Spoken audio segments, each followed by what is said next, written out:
I want to talk to you about something. Not in a motivational way. Not in a you've got this bro way. I'm past that. I think you're past that too. Otherwise you wouldn't be here. I want to talk to you about the moment a person gives up on themselves. Not dramatically. Not all at once. Not with some big decision they made consciously. I'm talking about the slow kind. The quiet kind. The kind that happens in small moments. Repeated so many times that eventually it just becomes who you are. Or at least who you think you are. And I want to talk about what's actually at the root of that. Because I think most people are looking in the wrong place. Actually, quick thing first. Before we go any further, if you just found this channel, you're looking at me playing Minecraft right now and wonder what's happening. Actually, that's just kind of what I do here. I play, I talk. Not perfectly edited production, no performance. No script I re-edited 10 times in a row. Just me, this world I've been slowly building, and whatever is genuinely on my mind that day. I started making videos like this because I wanted a space to say the things that actually matter. The stuff that most people online either avoid completely or dress up so much it loses all its weight. This world I haven't done a lot with, honestly. I like the landscape, so I kept it. Maybe I'll start fresh at some point. Let me know in the comments if you want that. But anyway, back to what I was saying, because this one actually matters. There's something I've been thinking about a lot lately, and honestly, I don't think people are truly open about it. Not because they're hiding it, just because most people haven't found the words yet. Or maybe because the words feel too close to something they don't want to look at directly. But I think a lot of people right now, and I mean a lot, are living in a kind of quiet emptiness they can't fully explain. Not depressed exactly, not broken, just hollow. Like something in them that used to run is running low, and they can't tell you when it started or why. They just know that at some point, the version of themselves that wanted things, that had energy,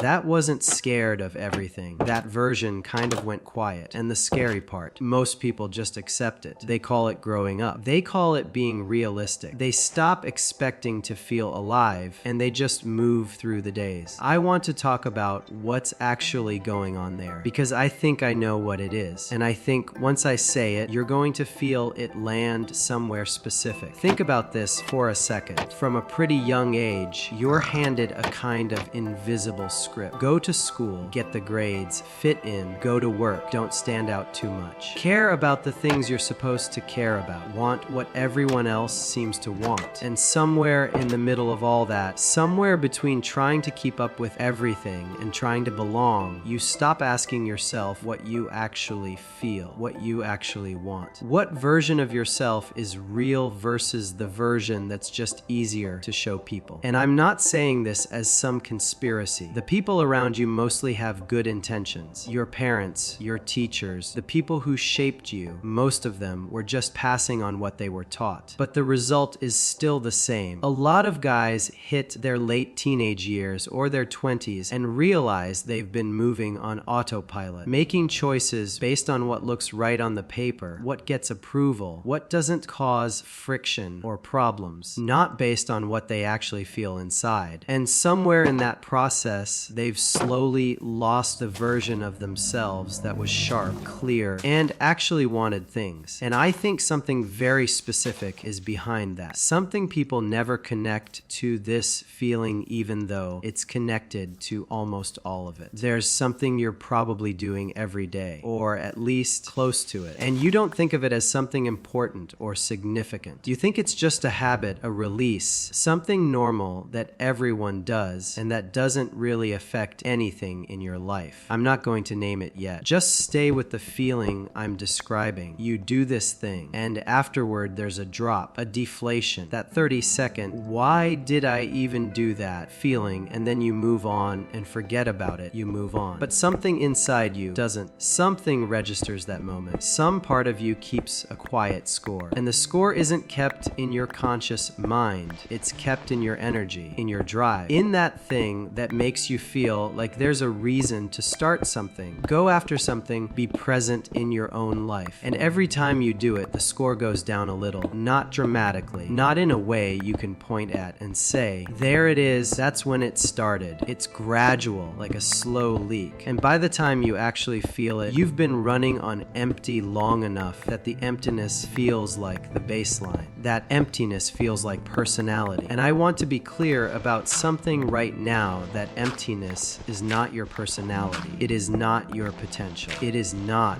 who you are. That's just the leak. I want to stop here because I know some people watching this are sitting with that right now. That baseline empty. And you've been there long enough that you stopped questioning it. You just accepted it as your default setting. I did that for years. I genuinely thought I was just someone who didn't have a lot of natural drive. Like, some people are wired for it and some aren't, and that's just how it is. I want you to hold that feeling for a couple more minutes, because what I'm about to say is going to reframe it. I'm actually talking about masturbation, daily, compulsive, the kind that's become so automatic it barely even feels like a decision anymore. The kind tied to content that keeps needing to be more extreme because your brain has adjusted and needs more stimulation to feel the same shit. I know some people hearing that and want to click off. It feels too personal or too weird to talk about openly, or it might sound like a religious lecture that is coming. It's not. I'm not coming at this from a moral angle. Not here to tell you it's wrong or sinful. I'm coming at this from a purely personal, lived, physical, and mental angle, because I did this every single day for years, and I told myself it meant nothing. Everyone does it. It doesn't affect anything. But here's what I was experiencing the whole time without ever connecting the dots. Tired without a real reason. Unmotivated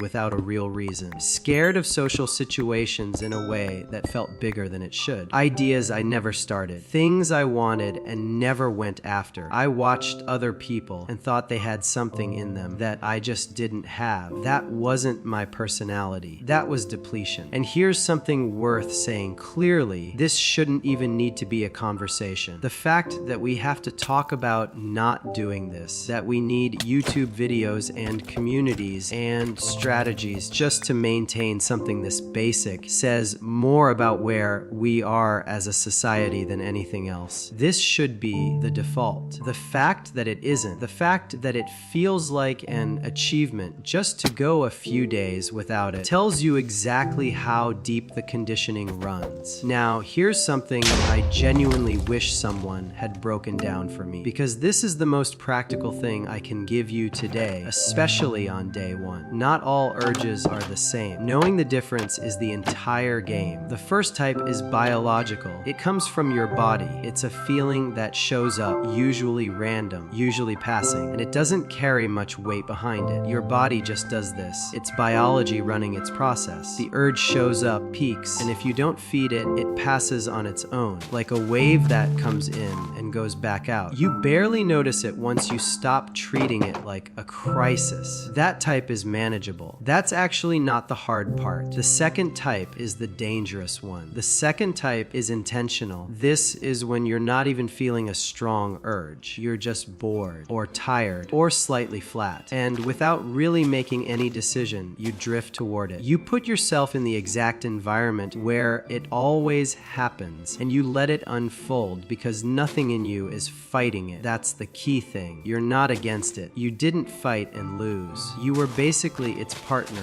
from the beginning. You didn't resist for a single second. You just went. And that drains you on a completely different level, because it's not just biological energy you're spending. It's your will, your sense of control over yourself, your self-respect in the quietest, most invisible way. Every time you do it intentionally, consciously, while you're completely fine, when nothing was forcing you, something in you registers it. And what it registers is you can't be trusted with your own self. That's what quietly kills confidence over time, not just the act. The fact that you couldn't say no when there was absolutely nothing forcing you to say yes. What I find interesting is that nobody ever made that distinction when I was younger. Nobody said, these are two different things and they affect you differently. Because if someone had told me that the intentional version was doing the real damage, I think I would have caught it earlier. I would have at least noticed the difference in how I felt after each one. But nobody talks about this with any actual honesty or detail. It either gets avoided completely or it turns into this extreme, almost cult-like thing where guys are competing over day counts and talking about it like it's their whole personality. And I want to say something about that directly because I think it matters. This is not supposed to become your identity. It's not a scoreboard. It's not a community to belong to. The guys who get the most out of this are the ones who do it quietly, build something real with the energy, and eventually stop thinking about it at all because it just becomes who they are. The ones who need to announce it every day, count every day, make it their whole thing. They're usually the ones who never had any sense of power before this, and they're using the concept as a substitute for actually building something. Don't do that. Do this because it makes you more of who you already are, not because it gives you an identity you didn't have. Okay, let's talk about tonight specifically, because the first day has a very particular shape to it. Actually, I want to say something real quick, and this is something I don't think I've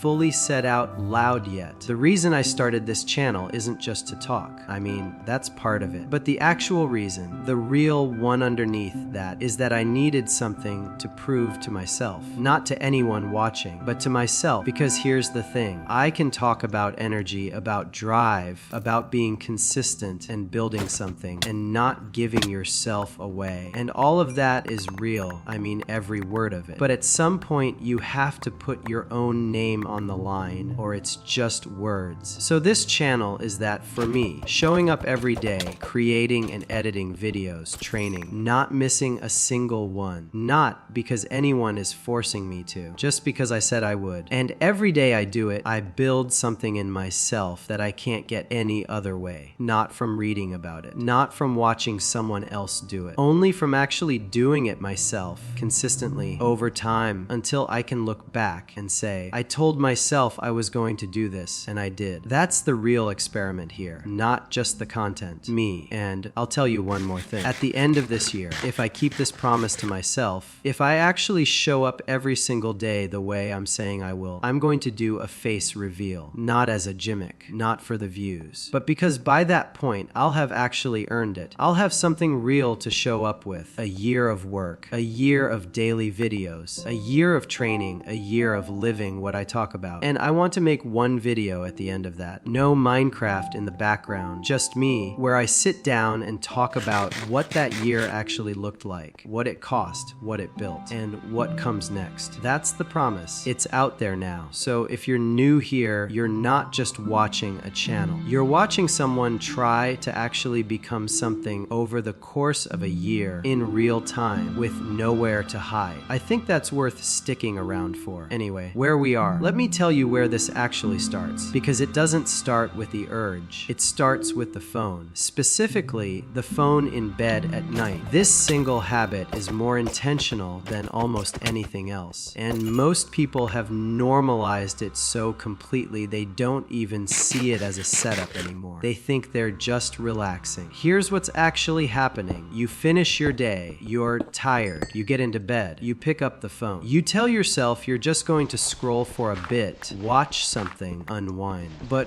what you're actually doing is putting yourself in the most vulnerable possible state. Horizontal, tired, brain starting to drop its defenses, and handing yourself the most stimulating object that has ever existed in human history. Your brain in that state has almost no resistance. It's not in problem-solving mode. It's not in discipline mode. It's in pure comfort-seeking mode. And the phone knows exactly which comfort to offer. Not because it's evil, just because that's what it was built to do. Keep you engaged, keep you on it. And it is extraordinarily good at that. It starts soft, as a scroll, a short video, something that catches your attention real quick. And then one thing quietly leads to another, and before you made any real conscious decision, you're somewhere you didn't plan to be. You didn't choose it. You just didn't not choose it. So here's the one practical move for tonight. Not a rule you're forcing on yourself. Just an honest acknowledgement of how this actually starts every time. The phone doesn't come to bed. Just tonight, the The phone stays across the room, outside the door, anywhere that isn't right next to you in the dark. Because the urge you'll face tonight probably won't even be biological. It'll come from boredom and stillness and the fact that the easiest thing in the world is sitting right there. Remove the easiest thing, and you've already won most of the battle before it even starts. I want to be honest with you about something. Day one is the hardest day, but it's also, in a specific way, the most powerful one. And here's why. When you go from feeling drained to feeling hard, when you actually start holding this energy instead of constantly spending it, the shift that happens in the early days is the most noticeable shift you will experience in this entire process. The first stretch, those first few weeks, carry the most dramatic change. Not because everything gets more intense the longer you go, but because going from zero to something is always the biggest jump. Think about it. If you've been draining yourself every day for months or years, and then you stop, your body and your mind are going from basically nothing back to something real. That contrast is enormous. That's when guys say they feel like a different person. That's when the clarity shows up, when the fear starts to move, when something in you that's been quiet starts to come back online. That's not magic. That's just what you actually feel like when you're not constantly depleted, and knowing that should make day one feel different. You're not at the bottom of a long mountain looking up. You're actually right at the start of the most noticeable part of the whole thing. The sharpest part of the curve is right here, right now, in these first days. So when the urge shows up today, and it will, probably tonight, and it's the biological kind, the passing wave, let it move through. Don't fight it dramatically. Just let it peak and pass. That type burns out fast if you don't feed it attention. And if it's the quiet, intentional kind, that I'm just bored, nothing really stopping me, change your environment immediately. Get up. Turn a light on. Shut your phone down. Do anything that breaks you out of that still, dark, frictionless state where the habit lives. The habit doesn't live in you. It lives in that environment. Disrupt the environment, and it loses its grip almost instantly. One more thing before I close this out, and this might be the most important thing I say today. Whatever happens from here, however this goes, however many days you make it, however you feel, I need you to understand something clearly. The confidence that comes from this is not about the number of days. It was never about the number of days. The number is just a reflection of a decision you made about yourself. The real thing underneath it, the clarity, the presence, the sense that you can actually be trusted with yourself, that's not something retention gives you. That's something that was always yours. It was just buried under the habit, under the depletion, under years of spending something before it ever had a chance to become anything. You're not building a new person. You're uncovering the one that was already there. And that person, the one underneath all the depletion, that's just who you are. Retention doesn't create it. It just stops blocking it. So don't do this to become someone you don't want to be. Do this because you already are someone and you're tired of giving that away. This is the first day. More precisely, it's Sunday, the 19th of April, 2025. No transformation yet. No dramatic shift. Just a decision that most people make without fully understanding what they're actually deciding. Tonight, you're keeping something you would have given away. That's the whole thing. That's all this is. If you're starting today, write day one. In the comments, nothing else needed. Just mark the moment. I'll see you tomorrow. Still a lot to build here anyway.